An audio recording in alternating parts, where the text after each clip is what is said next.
good. It's a triple-double for Bella Earl. Goes matched up with a speedy guard. Great screen, spin move, layup, he missed it. Williamson fights for the board. His putback is good.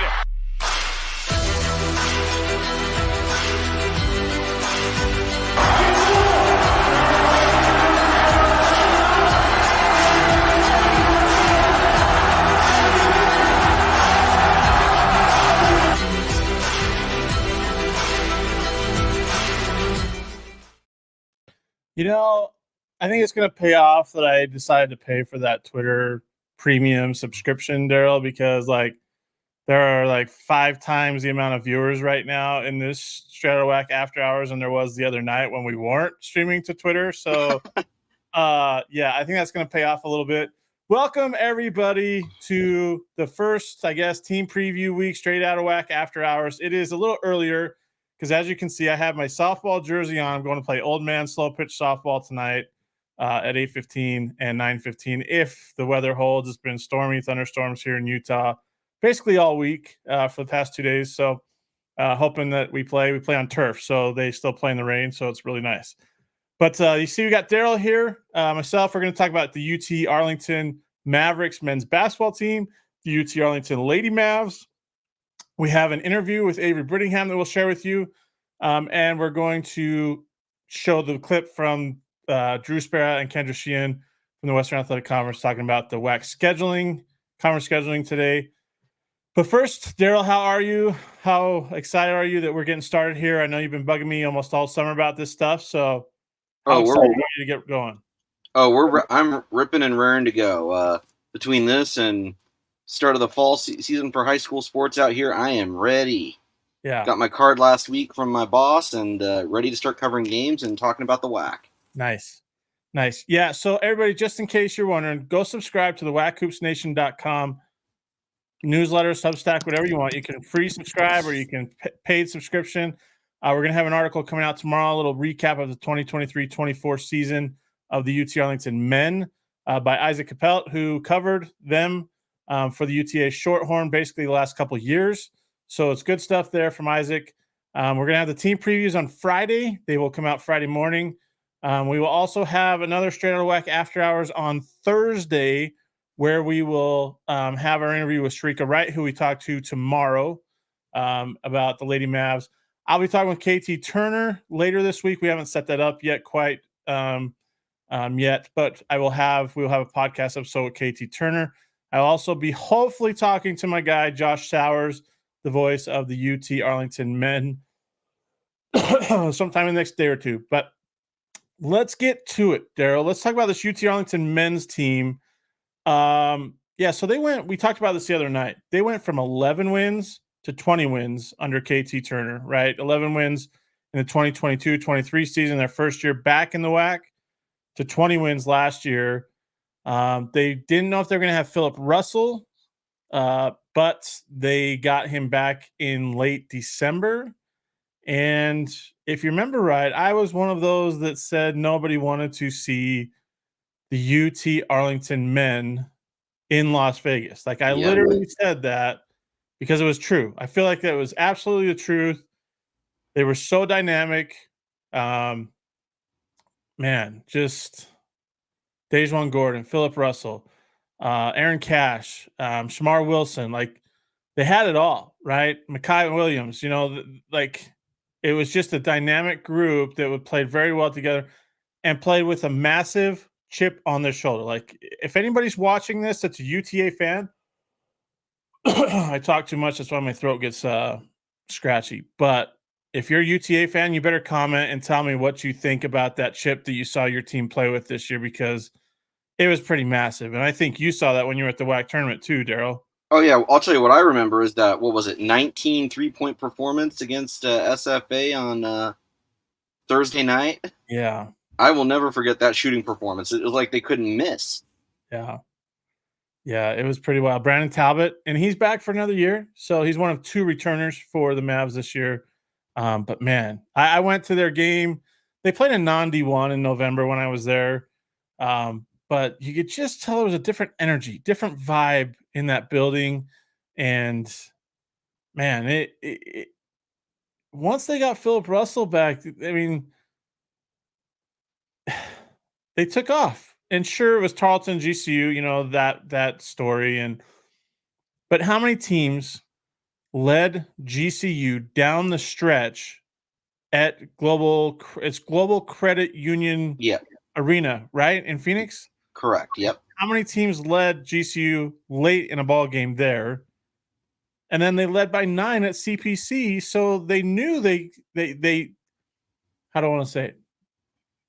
They knew that they could play with GCU. They just had to finish. And I'm curious to see. I know everybody thinks GCU is going to run away with the WAC this year, but curious to see how it plays out this year on the men's side. Like it'll be very interesting to see how that plays out. Kyle, is it fair to say most people were shocked that GCU finished last regular season on the men's side with 2 losses? I want to say yeah, because I think people are talking this year about them going undefeated, and not just through their conference play, but through non-conference play too. So, and that's with games against Georgia and Arizona State, among others. So that'll be interesting to see how that plays out. Yeah, we just saw the Lopes added a game with Bryant during the break. Yeah, I think it all depends on when they get if Tyon Grant Foster is eligible the whole season. That's my big thing. But back to the UTA men. So some little bit of bad juju for the Mavs. Just want to point this out. So the only team to beat the Mavericks in the WAC tournament so far in their short 2-year term, Grand Canyon. They lost to them in the first round in 2022-23. They lost to them in the WAC tournament championship 2023-24. Some fans, if they're GCU fans that are watching this, may remember that the only team that GCU could never beat was who, Derryl, in the WAC tournament?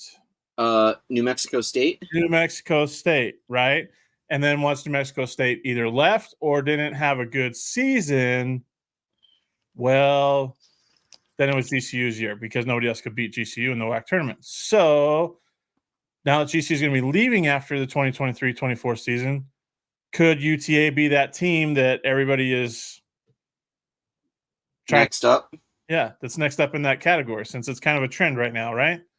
I mean, yeah, you could say a couple is a trend there, and obviously 25 when the calendar turns to 25, that's what we're going to be leading with is who steps up and replaces GCU as the WAC breadwinner. UTA, CBU. I don't know who makes the jump out of the middle. Seattle, because we're going to lose Seattle too. Yep. ACU, Utah Valley. Everybody's on a little bit more level playing field once GCU and Seattle U leave, like NIL wise and resource wise and so forth. So it'll be very interesting to see how it plays out. I know we're talking about the UTA men. There is one question here. Maxwell Welch, what is the reason Tyon couldn't be eligible the whole season? I'm not sure. Richard O'Bear put out an article about it a while ago. He's the beat writer for GCU, and he put out an article, and I think it had to do something with academics. I'm going back to try and see if I can find it.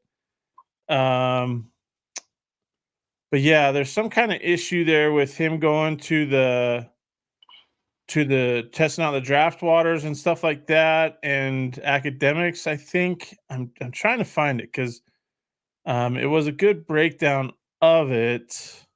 Tyon didn't hire an agent when he hit the draft, correct? So he could come back to school. Yeah, I think so, but I'm trying to. It's one of those things where it's buried because he shares a lot of his football. He's doing high school football right now, so I can't remember where it was at. But there was something that he wrote about that. I'll try to find it while we're on this, so I can come back to that question. But anyways, there's something about they're playing Arizona State and Georgia. He does in the Arena Football League too, so there's a lot here to be desired. I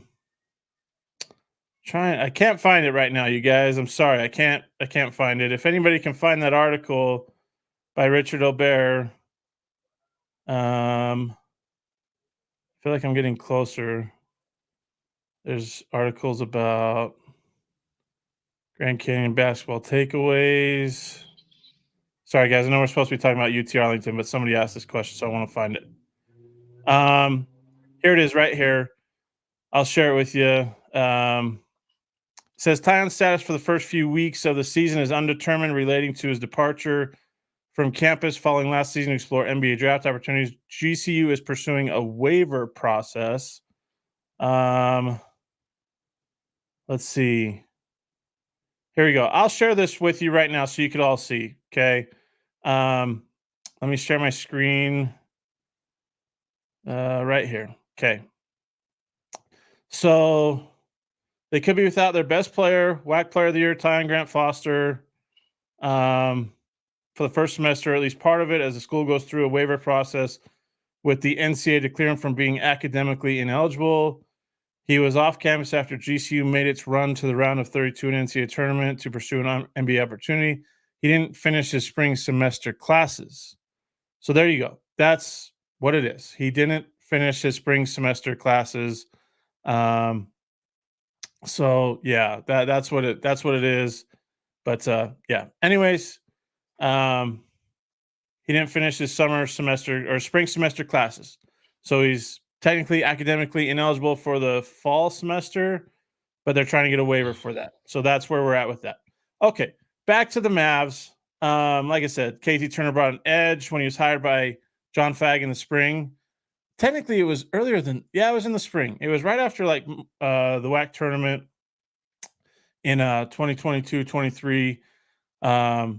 You could see that swagger in the WAC championship game a little bit that got out of hand. You could see it when, that ball was thrown at the end and the bump by Philip Russell. And it rubbed people wrong, Derryl. And maybe you've seen it too. It rubs some people the wrong way. They hate it, but maybe that's exactly what KT Turner's trying to instill, is this mentality. Like, we're here, we're going to come at you. We don't care what you think, and we're going to go play ball. I mean, yeah, I can see that. I'm from the school of thought that says, okay, somebody beat you, tip your cap to them, shake hands, wish them luck in the NCAA tournament. You go wherever you're going to go. Did UT Arlington end up qualifying for the NIT or no? Because of the revamped rules. I don't think so, because they don't take the regular season champ, and they would have had to get an at-large berth, and I don't think they were qualified for that. So, yeah. But I mean, there's no doubt that UT Arlington's men did take a big step forward last year. Yeah. And they were all of 5.5, 6 minutes away from beating GCU twice. Yeah. That's a big leap in a year. Yeah. Let's see if they can get across the finish line in 24-25. It's about closing. KT Turner brought in a bunch of transfers. Central Oklahoma, Jaden Wells out of Central Oklahoma, Rayshawn Seamster out of Eastern Arizona, Deontay Smith out of Nicholls State, who I've been told is supposed to be one of their better players this year. Lance Ware from Villanova. They got Brandon Talbot back. Troy Hupstead over from Maryland Eastern Shore. Tuscan Onuoha, 6'11", forward center from Dodge City Community College. Jaron Cook from Midland, JUCO College. They got they got some size this year. It'll be very interesting to see what KT Turner does in year two. Somebody asked this question: how do you think the UTA GCU game will go, especially with two who transferred to GCU? Who's the other UT Arlington player that transferred to GCU? I know McKay Williams did, but I know there was a Tarleton guy that transferred over there. I think he's thinking of a Tarleton and a UTA player. I don't remember a second UTA player. Don't quote me on that, though. UTA player, but we'll check here. Maybe I'm wrong. Mekhi Williams, yep, the WAC freshman of the year. Trayvon Jackson from Tarleton bounced over to GCU, but nobody else from UTA. But to answer your question, I think we have to look at how things went on the women's side with Sydney Palma playing her old team, Trinity San Antonio. No, it's not even quite that. No, it's even worse. than that. Like the intensity that is going to be between the Mavs and the Lopes when those two take the floor. If I remember right, how long do they have between their games? Because some of the scheduling on the conference schedule was really weird. So they play February 15th at Arlington at College Park Center, and they play 12 days later. 12 days. 12 days between games between these two teams. There's a lot of that on the schedule, and we'll get to that point in the show. We'll talk about it. I don't know, but those two games are going to be crazy intense. Both of them are on. Oh no, the one at UT Arlington is on a Saturday. Ooh. The one at GCU is on a Thursday night. So, that might be it. The good thing about starting after Christmas is students will be at all the games this year. Well, the problem is conference play. GCU, it's the back end. That first matchup at UT Arlington is the back end of a 3-game road trip to to California Baptist, Tarleton, and UT Arlington. So they'll be coming off playing at Tarleton, where they lost last year at Wisdom Gym, to face UT Arlington 2 nights later. So, yeah. Guys, I know you're asking about your teams tonight. We're not going to be talking much about the other teams. We're invested in UT Arlington right now. How do you see Utah Tech this year? Very good question, Adam. A lot of unknowns because there's a lot of inexperience there. Noah Gonzalez, Beon Riley are back. A couple others, but it's, we'll see what happens with them. Thoughts on CBU? I like CBU's roster. Can they put it all together? Is Dom Daniels healthy? We'll get to that when we do them in a couple weeks. Anyways, all right, let's talk about these Lady Mavs now that we've talked about KT Turner's crew. Actually, there's been some good games. I want to talk about a couple of games that they mentioned that UT Arlington is going to be playing. I believe they started a home with Oral Roberts, if I remember right. Yeah, I saw that. Was it yesterday or today? Yeah, it was yesterday. They will start a home with Missouri State. Missouri State. They're playing November 19th at Missouri State at Great Southern Bank Arena. And then the return game will be next season at College Park Center. I thought there was a couple other games that it's probably deep down. But anyways, that's a good game. It's good. I think Missouri State's in Conference USA now, right? They just moved over to Conference USA. Does that start this year or next year? Because Delaware moves over next year. I think it's next year. So, yeah, I think it's next year. But a couple of good games on the schedule. They also play. I wonder if it's on their website yet. So, nope, just I can't remember who they play in the WAC USA. Let me see if I still have it on my phone. I can find it. Oh no, I had it. Sorry guys, I should have wrote this down, but I didn't. So forgive me. Where are you at? Oh my gosh. Guys, we're coming. I promise we're coming. We're gonna get to the ladies here in just a second. I got it. Who do they play? All right, UT Arlington men play Louisiana Tech at the CPC on November 9. Okay. Louisiana Tech is going to be really good this year. They might be picked to win Conference USA. Yep. And then where's the away? They are at Liberty December the 16th. Ooh. They get La Tech and they're at Liberty. That's awesome. That's basically the top two of the top 3 in Conference USA. Yeah. That's impressive. So big time matchups plus Missouri State. I saw somewhere, maybe somebody sent me a message. Yeah, they won't play a power conference team this year, most likely, unless they've gotten somebody on the schedule recently. They won't. They have a home with Louisiana Monroe. They also host Evansville. And they're playing in the Jacksonville Classic. So those are a couple games for UTA fans to look forward to. Okay, let's talk about these Lady Mavs right now. Well, let's put it this way. They started 1-8 last year. Probably the toughest non-conference schedule in the WAC because they didn't play any non-D1s. They got smoked by Lamar, who ended up being the Southland regular season conference champion. They hung with South Florida to start the season, but it was pretty rocky, and they lost both their first two WAC games to ACU, and who was the other one? It was to Was ACU, it GCU, I think. ACU, and let's look at it here. Because remember, we had those weird, like, late November, early December games. They lost to ACU, and they lost to Grand Canyon. They got smoked by Grand Canyon at home by 29. So, but I mean, look at this non-conference schedule. At South Florida, they had Lamar at home. At number 11, Texas. They hosted UTSA, lost by 4 there. Went out to St. UTSA made it to the American semis. Yeah, and went out to St. Mary's for the Thanksgiving Classic and lost to Illinois State, and they beat North Carolina A&T. That was their first win on November 25th.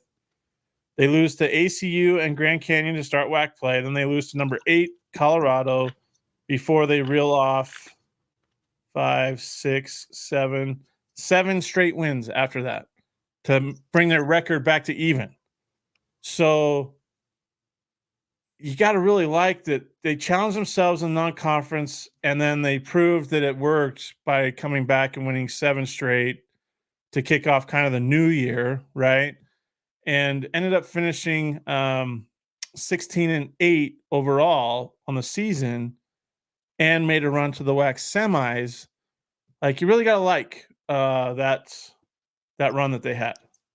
Yeah, 16-8 from that 7-game winning streak to the end, which obviously they have a ton of momentum. They would have qualified for the WBI if the tournament had been held, and more schools were interested in participating. I'm genuinely shocked more programs weren't interested in signing up for that, just because you could see the boost that winning either one of those tournaments. It's one of those things now with the transfer portal, though. As soon as the season's over, how many players don't want to get hurt because they have maybe a better offer, or they have an offer to go somewhere else or go make money somewhere playing ball? Like, I get it from both sides. Like, it'd be great to keep playing, but with the way the transfer portal is these days,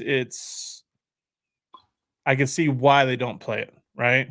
You think that's a tournament we're eventually going to lose just because of the situation we're in with the portal? No real value in it per se, like money-wise. You still have to pay to play, just like the CBI on the men's side. You have to pay to play, or you have to commit to going back another year, stuff like that. So it'll be interesting to see how those postseason tournaments play out.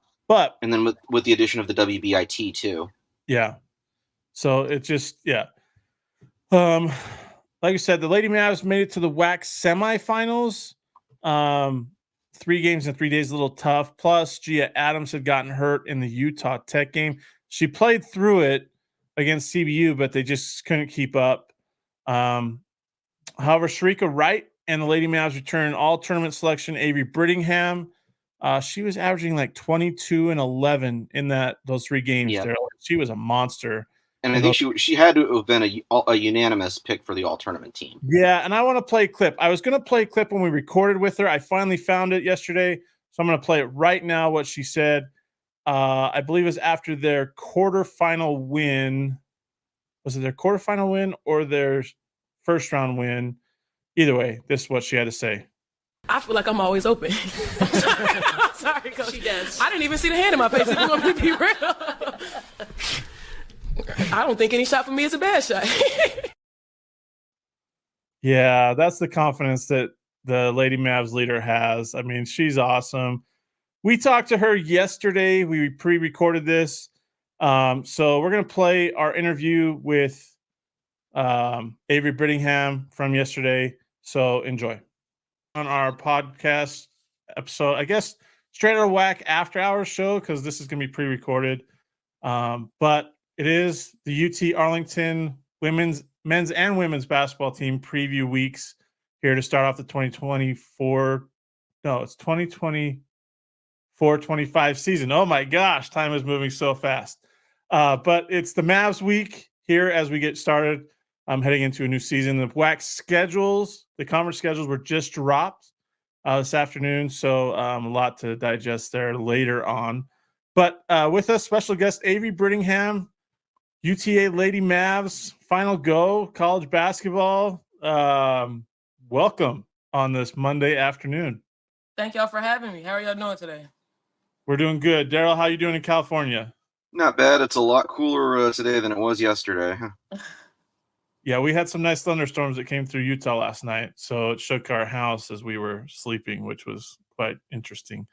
Avery, let's talk about the run you guys had in the WAC tournament. Made it to the semifinals. Maybe ran out of a little bit of gas. Maybe I don't know. But that was a heck of a run, and you were the catalyst for it all. I mean, you were dominant. I wish I'd saved that clip from one of the press conferences that we asked you, and Derryl, I don't know if I have it, but talk about that run that you guys had to end the season last year. Yeah. So coming into March, I don't think anyone has any expectations to lose. You know, we felt like we were on a great side of the bracket. We had a great run to get to the conference tournament. I mean, the tournament championship. And honestly, it was just. I would say we probably ran out of gas a little bit towards the end just because we were on our third game in 3 days. And you know, that's kind of exhausting, especially when you're dealing with elevation that you're not necessarily used to, and with that being in Las Vegas. But yeah, I just feel like we put things together at the right time. We started clicking at the right time. Can you talk about, and Derryl's got the rehash in his, look back at your 2023-24 season. The difference from maybe the first 2 months where you guys played arguably the toughest non-conference schedule in the WAC. Yeah. To where you ended up with a chance to play for a WAC championship, the growth from those first 2 months to March. Yeah, those first 2 months were like building periods, just because we were getting to know each other. You know, us a team of all predominantly transfers. You know, like we didn't keep much from they didn't keep much from the previous year, so it was predominantly transfers. So we were just getting to know each other, getting to know tendencies, habits. But I feel like once we started and we were rolling, like we were really hard to beat. Avery, continuing on that momentum theme, you guys had the opportunity to go to the WBI, but the WBI officials couldn't fill out a field of 8, so they scrapped the tournament. How disappointing was that for you guys? Because I know you wanted to continue on, whether it was the WNIT or the WBI, and you saw what it did for CBU last year. Yeah. Winning the WBI and what they did last year. Yeah, it was disappointing, especially not knowing when your season is going to end. You know, that was probably the most frustrating part about it, not knowing when was the last time we were stepping on the court with our senior being Adele. You know, so yeah, it was really disappointing. But honestly, we wanted the NCAA tournament like most teams wanted. So yeah, it was just disappointing that we missed out on both of those. What led to the decision to play another year? I have to ask that. Players tend to move on, right? They have lives and things like that. But and I'm not gonna lie, when Derryl reminded me that you were back, I had to double check the roster because I feel like you've been around college basketball for like 6 or 7 years. Man, I'm old. But what was the decision like there? What was talking with Coach Wright about, and so forth? Honestly, I just made the decision based off how my body felt, and I just felt young and hot, so felt like I could keep going, and I felt like I wanted to do it. I wanted to make the promise to myself to do it at a level that I'm comfortable with. You know what I'm saying? Like, I don't want to place myself out there if I'm not good enough, But I feel I talked to Coach Reek, I talked to my trainer and my strength coach, and we all came to a decision that I'm good to be 110%. What do you like about this roster that Coach Reek has put together? You got Talia Clark back, you got Nia back, you got some key pieces back, including yourself. What else do you like about this roster since you guys have been working out in the summer and so forth that you're excited about? Because I feel like there's a little bit more excitement around the Lady Mavs in the past 2 years. Honestly, I'm most excited for the versatility. Like, honestly, Coach K went in the portal and she got a lot of athletes, a lot of athleticism, a lot of people who can stretch it out, shoot the three, who can also play back to the basket. It's going to be real different this year. Our style of play versus last year. You know, we can go 5 and still be big. You know, like we just have a lot of options that I feel like when our coaches went in the portal this past summer that they did a really, really good job of bringing in a lot of good key pieces. Avery, talk about bringing Zoe Nelson over from SFA. Were you part of that effort when they told you she was in the portal? Maybe a little bit, just a little bit. But yeah, that's a huge grab. And then what's it like to get her in a Lady Mav uniform? Was day one like picking up where you left off at SFA? Yeah, it was huge. Honestly, it started hitting for me a little bit. I got a little bit emotional on her visit when she put on her jersey because that's my best friend. So I got a little emotional, but it really hit for real on media day. Like we just took pictures recently, and I saw her in her full Lady Mavs jersey with her hair tied up like she was about to go play, and it was just like kind of surreal. It means a lot coming back and playing with each other for our last year. Has Coach Reek talked about? I know it's a ways out. It's about 2.5 months out. It's about 2.5 months out. Sorry, guys. My son is right here asking a question. I want to say hi, buddy. In a little bit, I will. I'm on a recording. Sorry, guys. My little 7-year-old, he starts 2nd grade on Thursday. So I'm here watching him while mom's at work. But anyways, it's a little ways off. It's what, 2.5, 3 months off almost. But Coach Reek gets to go back to her old stomping grounds when you guys go to Purdue in November. Yeah. Gets to coach against her former teammate.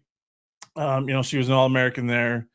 Has she talked about how excited she is for that game, or is it she's laser focused on getting you guys just basically together, the chemistry built now, and prepping that way? Yeah, she's more so laser focused. She doesn't Coach Rick doesn't look too many games ahead. You know what I'm saying? So I think she's looking at who we have on that first game, that first matchup. I don't even think she's worried about Purdue right now. I mean, we're gonna get there. We're definitely gonna get there. But she takes it game by game, day by day, practice by practice. You're gonna have to ask her about Bruno's, and okay, if she's going to go to that.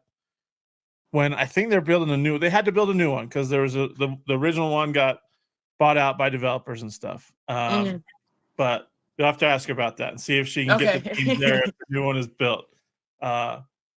Don't do what Todd did and don't ask her about it. You ask her about it because Todd got me in trouble for her. Yeah. Anyways, the WAC schedule came out. How excited are you for the challenge again? It's a challenging league. There's some different SFA left, your old school left, yeah. UT left. Now it's down to 9, and it's Grand Canyon Seattle U's last run in the WAC. I mean, how excited are you for it again?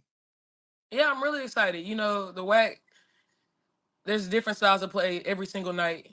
Every night you're playing one team might be a space out 3, next team might be rim run, trying to get to slashing downhill. You know what I'm saying? So it brings in a level of excitement because you don't know what you're gonna get. But yeah, I'm really excited to play. Really excited to compete night in, night out. It's a very competitive league, and if one game slips, it's very competitive. One game slips away, and the standings are completely different. I believe last year wasn't it like a 3-way tie for 3rd or 4th for a long period of time? Yep. Yeah, it's just a real competitive league. So yeah, it's exciting. And then let's not also forget the chaos in that fight for that last tournament spot. Yeah. We had, what was it, 6 teams, Kyle, fighting for one spot down to the last Saturday? Watching all the games at one time, all pulled up on ESPN. UTRGV, Southern Utah Valley, Seattle U, and Tarleton. There was 5 of them for 2 spots. It was crazy. Yeah. Crazy. Oh, that's Avery, what the depth of the league. Yeah. Avery, talk about what excites you most about traveling in the WAC. I mean, we got 5 states, 3 different time zones. Do you have a favorite trip in the WAC maybe? Okay, so I might be a little biased, but my favorite trip is always Southern Utah because every time I go, it's snowing, and we don't get much snow in Texas. So every time I go, I'm throwing snowballs at my coaches, But I also like Seattle as far as the downtown area. Seattle is really, really nice. But yeah, those two are my favorite. But I get really excited because like you go everywhere, especially with the preseason we had. We were just traveling everywhere. It was really exciting, you know, especially since it's my last year. I'm really trying to take it in, go on walks more at more schools. Yeah, that snow thing. That's a huge draw for people, you know, from Midwest and because here's the other thing too. You think about it, Seattle doesn't get much snow because they get a lot of Yeah. rain, and California Baptist, Grand Canyon, Utah Tech may get a dusting, but like it's nothing like Cedar City or Orem gets. So yeah, that makes Yeah, sense. I I like tell Talia all the time Seattle's weather is horrible. I tell her that all the time. I hate Seattle weather. It's horrible. Her Oh, and that's Cali. awesome. That's awesome. Well, you talk about, you know, you got the Wings, the Dallas Wings there at College Park Center. We've seen the women's game become a lot more popular, and I don't want to put on one player. I think it's just the way that the game has changed a little bit. How excited are you for that, to see the way the women's basketball game has grown over the past few years, you know, maybe 10, 12 years? It's really exciting. It's exciting seeing people buy into all women's sports, whether it's basketball, like women's soccer. Like I feel like all women's sports should be highlighted because there's a lot of great athletes. You know what I'm saying? Um, right after the All-Star tournament, when Enrique dropped, what was it, 38? We had went to the training room the next day, like the week when they came back, and she was just in the training room getting treatment. And I'm like, wow, she really doesn't think she's a celebrity right now. Like this lady is famous. She just scored 40 on the USA team. But yeah, it's just stuff like that. Like people are finally like, you know, highlighting women athletes. It's incredible. Daryl, you got anything else? I have a quick little 5-question rapid fire to finish this out. Ooh, this ought to be fun. Bet. All right. Favorite off-campus dining spot? Breakfast Brothers. Okay. Wait. Before you do the rapid, I got to follow up. Breakfast Brothers, what does it serve? What is it that catches you and is like your favorite off-campus spot? My favorite meal is their red velvet waffles. But they have everything. They're delicious. If you come next time you come out here, you gotta get it. There's one in Dallas and there's one in Arlington. Breakfast Brothers. Okay. All right. Yeah. Visiting fans, take note if you're traveling to the CPC this year. Breakfast Brothers. All right. Have you mastered the art of sleeping on an airplane? I could sleep anywhere. I could sleep in a gym. I fell asleep in a locker room, on the floor. I could sleep anywhere. I just feel like I've been in college for too long to be picky about where I go to sleep. You know, like I just gotta. Sometimes I gotta get a 10-minute nap, and I gotta get a 10-minute nap in. That's awesome. All right. What is on your Netflix, Hulu binge watching list? I just finished rewatching Insecure, so it's just one show. I forgot what it's called. I just drew a blank. That's why they're called rapid questions. Yeah, I'm not thinking of nothing right now, but I just finished watching Insecure on Netflix. Nice. Okay. Favorite dessert? Brownies. Brownies with peanut butter, caramel, or just straight brownies? Caramel. Brownies and caramel, that's it. Ooh, all right. No All right. ice cream, though, because ice cream makes it soggy. I don't like it. Okay. And then dream vacation to close it out. Like, would it be all expense paid for, or like I'm Yeah, paying exactly. out of pocket? All expense paid for. Dubai. Ooh. I All like right. it. I like it. Yeah. Interesting. All right. Final question. What's the motto this year? I know Coach Reek has had her mottos throughout every year. I think 2 years ago it was like chasing rings. I don't remember what it was last year, but what's maybe the motto that she's come up with this summer? You know, it'd be bad if I say I don't know. I don't think we came up with a motto for the season yet. We haven't Okay. sat down and officially came up with one. So yeah, I can't. I don't know. We don't have one yet. All right. We'll find out in a couple weeks then when fall camp really starts ramping up for the season. So Avery Brittingham, UTA Lady Mavs, run to the WAC. I believe it is the WAC semifinals last year because it was it was semis. SFA and CBU in the championship game. So run to the WAC semifinals. Like you said, 3 games in 3 days. That's tiring. at Elevation as well in Las Vegas. By the way, do you like going to Las Vegas to play the conference tournament? Yeah, I love it. Okay. I love it. I love the environment. I love Vegas. All right, we just needed to confirm that. But AB, we appreciate the time. Stay healthy. Good luck this season, and we'll be catching up as the season goes on. All right, I appreciate you. Thank you. All right, everybody, stay Thanks, tuned Avery. as we continue on the Straight Outta WAC After Hours.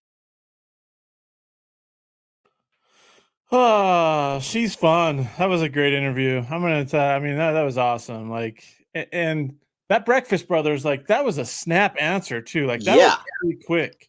That was impressive, and you'll notice in some of the other interview packages that I've done so far that they're quick to come up with their favorite spot in town. What did she say? She said, was it red waffle pancakes or red velvet? No, it was red velvet waffles, right? Yeah, red velvet waffles. I don't think I've ever had red velvet waffles. If anybody's had red velvet waffles somewhere, or maybe the UT Arlington fans have been to Breakfast Brothers, comment in the section so we can see if you really trust what AB's putting out there. But she was dynamite in the WAC tournament. She's coming back for another year. She had to change her role from SFA to UT Arlington. They put more on her shoulders as a leader. She rode that pretty well and handled that pretty well. And now she's back for another year as the team leader. Sharika Wright's very, very excited. So I think what Wright has done really well is added more experience around her. You add Aspen Thornton there. What she start almost all but 2 games at ACU in the year and a half she was there. Yep. And she's got Talia Clark coming back to get ready with them because she transferred like in the middle of February. So, or she went in the portal in the middle of February. But yeah, exactly. So yeah, a couple questions or a couple of statements. Trey Justice, go Mavs. Glad you're watching, Trey. Cody, do you think the UTA versus Purdue game will be competitive? Okay, so you got All-American 1 against All-American 2 as Sharika Wright goes against Katie Geralds. Both of them were All-Americans. They helped lead Purdue to the Final Four, a national championship runner-up, I believe, yes, in 2001, and 2 Big Ten regular season titles and 2 Big Ten tournament crowns. So, good question if it's going to be competitive. It may be. You never know.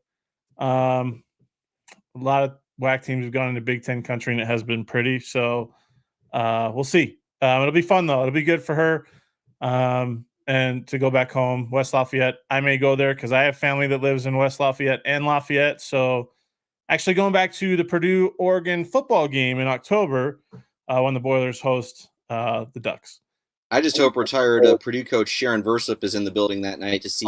No, she will be too. Right, and Gerald. She will be. Yeah, she will be. So, Dustin, our SFA legend, the Rev. Avery was my daughter's favorite at SFA. Thanks for the fun times. Best of luck at UTA. Dustin runs an awesome FCS football. Well, helps run an awesome FCS football podcast. You may have to remind me of the name of it. But, all right. So we got that broken down. We're going to have Sharika Wright. We'll talk to her tomorrow. We'll have her recording on Thursday's Straight Outta WAC After Hours show. But the WAC schedules came out on Monday. Some teams have 3-game roadies. Other teams don't have 3-game anything. It's quite interesting. They're the first Thursday of WAC play. 3 teams are off on a bye. There's another week in February, or maybe it's the first week of March, something like that 3 teams have off. And then there's another week when 5 teams have off. I'm not sure what I think about that. But with that being said, here's what Drew Sparrow had to say about the scheduling today with Kendra Sheehan on the WAC Sports Fast Break, or WAC Fast Break, I guess you could say. So we'll listen to them. Basketball season gets underway. Welcome to WAC Fast Break, your 360 view of WAC basketball all year. I'm Kendra Sheehan alongside Drew Spira, the Associate Commissioner for Basketball for the Western Athletic Conference. And Drew, The 24-25 conference basketball schedules have been released. I know you've been working hard on those schedules, trying to keep all coaches happy in our league. And there are a few points that you wanted to highlight with this year's schedule, including no 4-game road stretches. Right. In another schedule this year, we're playing everybody twice, double round robin, home and away. One of the things that we wanted to really get out from last year's schedule was we had a few instances where there was 4 games in a row on the road. We've been able to get that down to 0 this year. We're really happy about it. Another point to note, maximum of 2 split weekends for each team. This was a big one for coaches as well. Another focal point in our league is travel efficiency. With the teams being in obviously different regions of the country, you want to make sure that when you go on the road, you can be as efficient as possible. And one of the ways that we do that is try to make it when you go on the road, you play both Thursday and Saturday on the road. This year, we're able to get it down where there's 2 times only for each team where they play a home on a Thursday and a road on a Saturday where they have to split up that and do a shorter travel trip. So another good positive thing for our coaches. Another to note is every team has a minimum of 4 home game weekends. We know how big it is to win at home in this league. Another important thing for both our ADs, our communities, is to be able to have home games on Saturdays. Obviously, those are bigger draws, and able to have every single team have a minimum of 4 was really important for us so that there wasn't a cadence where some teams had 1 or 2 and played most of their home games during the week. So this year, being able to say that everybody has a minimum of 4 home games is a big deal. And then lastly, one other point to note, each team must have at least 1 bye in each half of the season. We know rest is critical as well. Yeah, we're trying to make sure that rest is spread out. This year, actually, we expanded the schedule a little bit with the reduced number of games. So there's actually 3 byes built in as opposed to 2 that we had in the past. So we wanted to make sure that at least 1 bye happened in each half of that schedule. The third one kind of floats to wherever it made most sense for us. But to make sure for rest, it does important that you have a bye in each half to kind of regroup as you're facing the dog days of the conference schedule. Drew, thank you so much for breaking down this conference basketball schedule. Conference play gets underway January 4th with the regular season beginning first week of November. Thanks for listening to WAC Fast Break. I'm Kendra Sheehan.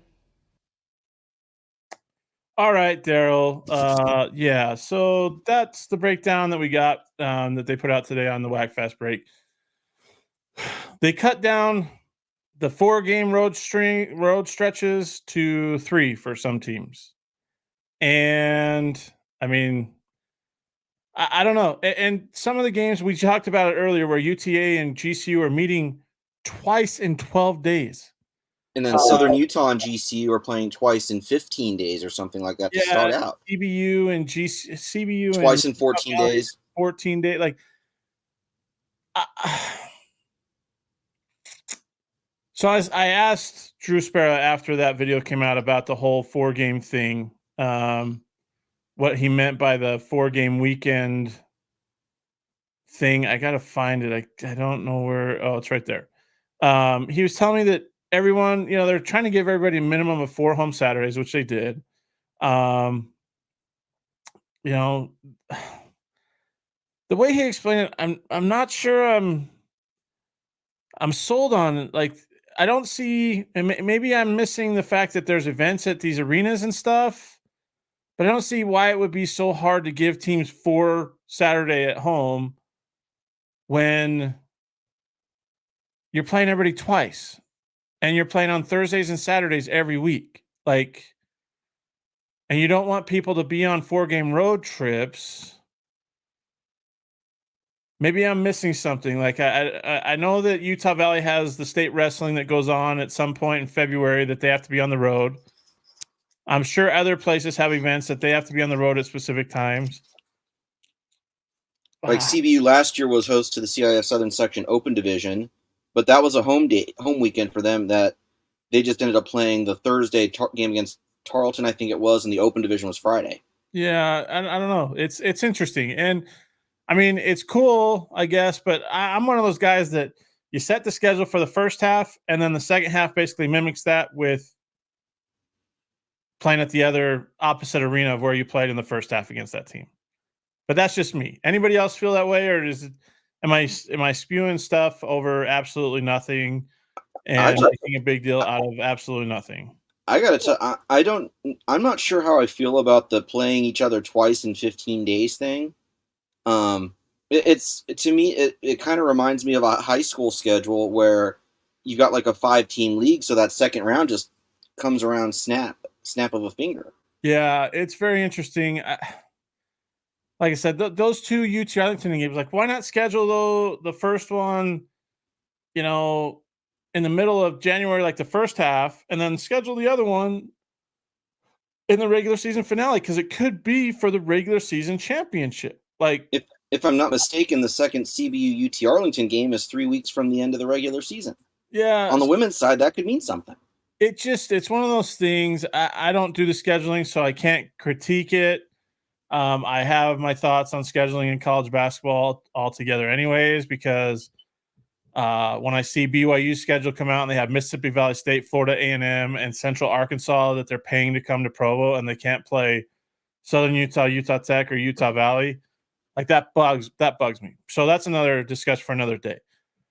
But I just think that I don't know. And a few of the coaches like the schedule. A few of them are just accepting it for what it is, and they're going to play on. And that's what you have to do. So maybe it's good that they're prepping for the same team within a relatively quick turnaround time. I don't know. I'll have to ask coaches about that, because that's what's going to happen. Some teams are playing some teams within 12 to 14 days. So I will say this, Drew. Thank you for scheduling a GCU CBU game number 1 the day after my birthday. Nice. That's February the 8th is when those two meet in Riverside. My birthday is the day before.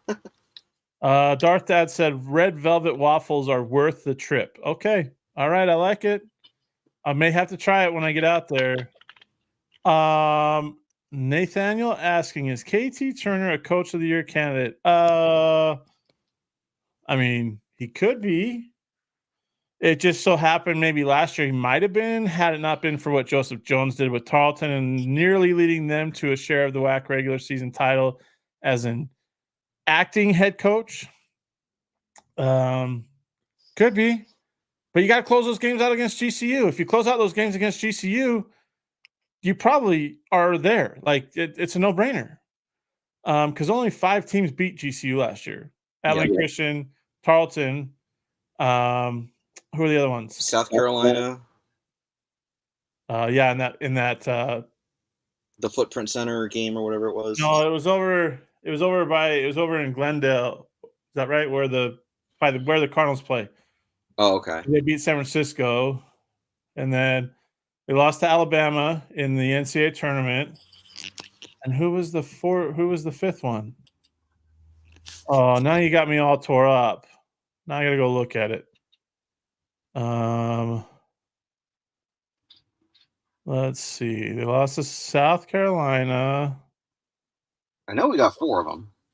Oh, Seattle U. They lost up that's right. At the Red Hawk Center.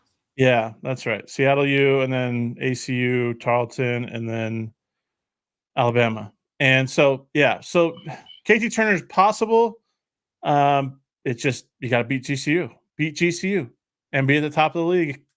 1, 2, 3 at the end of the regular season, and he's probably there. So we'll see what happens. Anyways, like I said, we're gonna have another Straight Outta WAC after hours on Thursday. It'll be early again because I'm headed to Evanston, Wyoming for a slow pitch softball tournament, camping at the Fields. Always a good time. The last time I camped at Fields for a softball tournament, we ended up coming back with the hardware. So I'm hoping for the same thing. But we'll be early again, probably about this 6 o'clock time on Thursday. We'll have Sharika Wright's interview, and then Thursday or Friday, it depends on when I get to talk to KT Turner. Hopefully maybe we could have his interview on that Straight Outta WAC after hours. We'll see. But for now, everybody, thanks for tuning in. It's always a pleasure. Remember, subscribe to the WAC Hoops Nation Substack, free or paid, whichever one you want. The support is always welcome. But again, Friday we will have the team previews, breakdowns of each team, looking ahead to 2024-25. There will be a men's article that comes out tomorrow regarding the recap for the UTA men done by Isaac Capel, who covered them for the UTA Shorthorn while he was at UT Arlington. Good guy. He's awesome. Did awesome work for the Shorthorn. And now he covers the Mavs and the Wings and all that kind of stuff for other sites as well. So anyways, really appreciate all you tuning in tonight, and appreciate Avery Brittingham for stepping on yesterday to record with us. And make sure you subscribe to the WAC Hoops Nation YouTube channel and follow along. We'll be here for the next, 9 weeks, 10 weeks till we wrap up with our preseason rankings and all WAC teams, right?